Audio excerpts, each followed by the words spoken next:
नमस्कार दोस्तों, आप लोगों को स्वागत है हमारे पीके क्लास में। आज मैं आप लोगों को बताने जा रहे हैं क्लास 9th का विषय गणित का मैथिली एग्जाम जो चल रहा है। इस वीडियो में सभी ऑब्जेक्टिव को हल करेंगे। यदि आप लोगों को ये वीडियो अच्छे लगे तो सब्सक्राइब करना ना भूलें।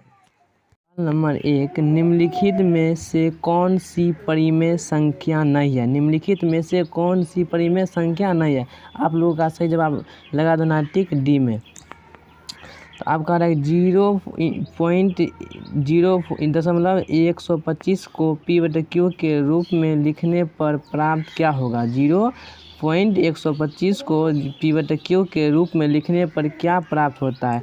ठीक है, आप लोग सही जवाब लगा देना है टिक बी में। ठीक, अब आता है कि √8 का परिमेयकारी गुणज क्या होता है? परिमेयकारी गुणज क्या होता है? आप लोगों का सही जवाब होगा बी।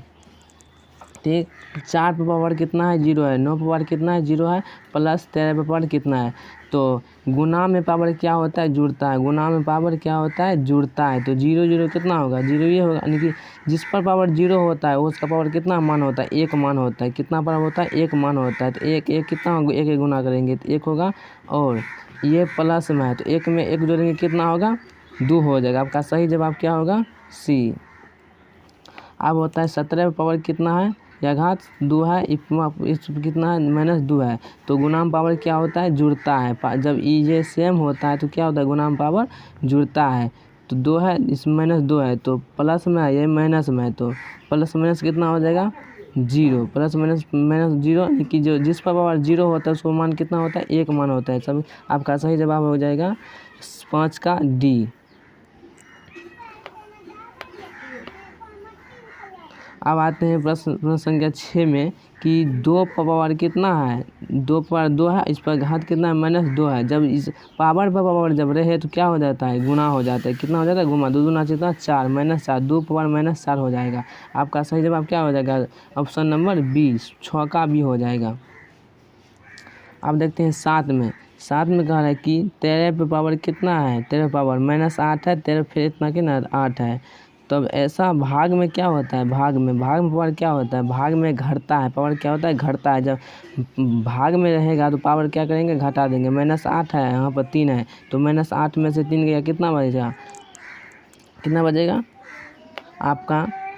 13 पावर -11 होगा। ठीक, देखिए 13 पे पावर कितना? -8, और जब ई ऊपर जाएगा तो क्या हो जाएगा? ई भी माइनस में जाएगा, ई भी माइनस है, तो माइनस माइनस प्लस, यानी कि 8 3 11 हो जाएगा। आपका सही जवाब होगा।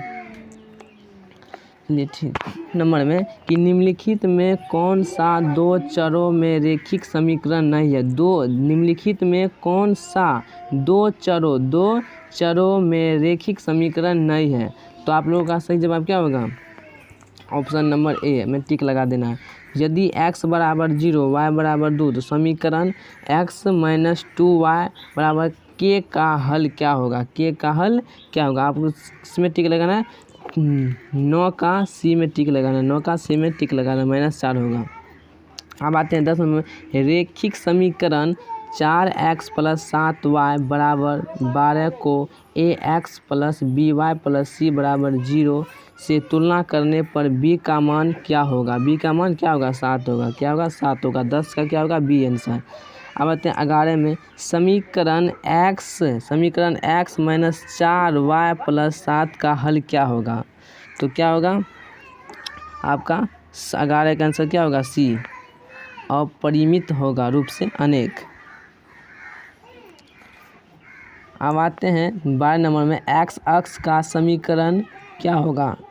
x अक्ष का समीकरण क्या होगा? आपका सही जवाब होगा ए, y बराबर 0। जब x अक्ष का पूछेगा तो क्या होगा? y बराबर 0। जब y अक्ष का पूछेगा तो x बराबर 0।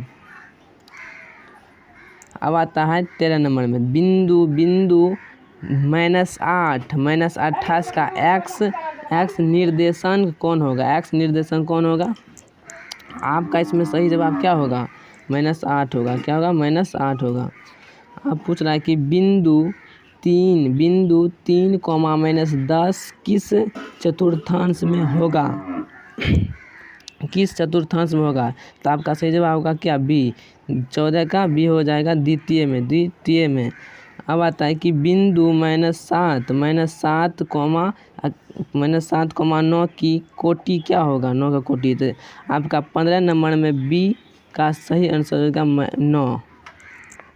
क्या 16 में कहा कि वृत्त की सबसे बड़ी जीवा क्या कहलाती है, व्यास कहलाती है।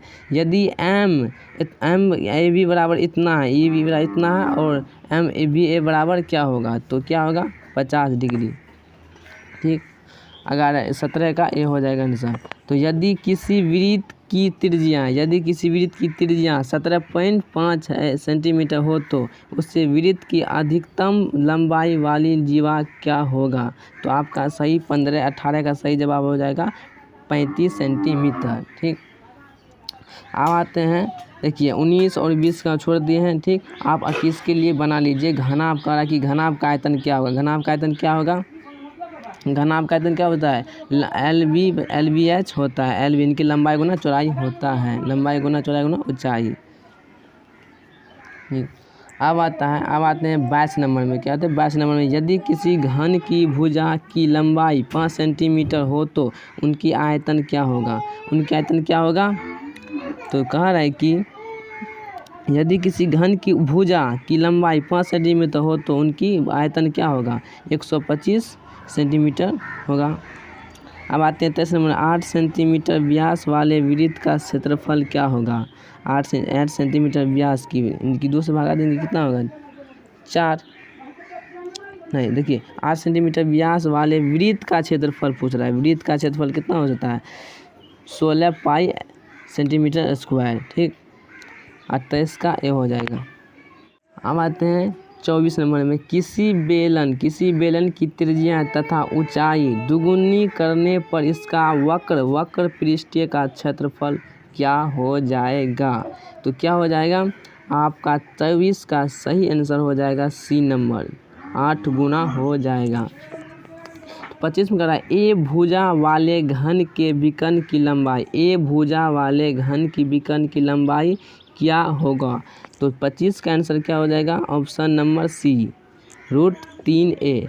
तो 26 में कह रहा है कि बेलन का आयतन क्या होता है। तो इसका सही जवाब क्या हो जाएगा 26 का सही से बी आंसर सही हो जाएगा। ठीक, पाई r² h।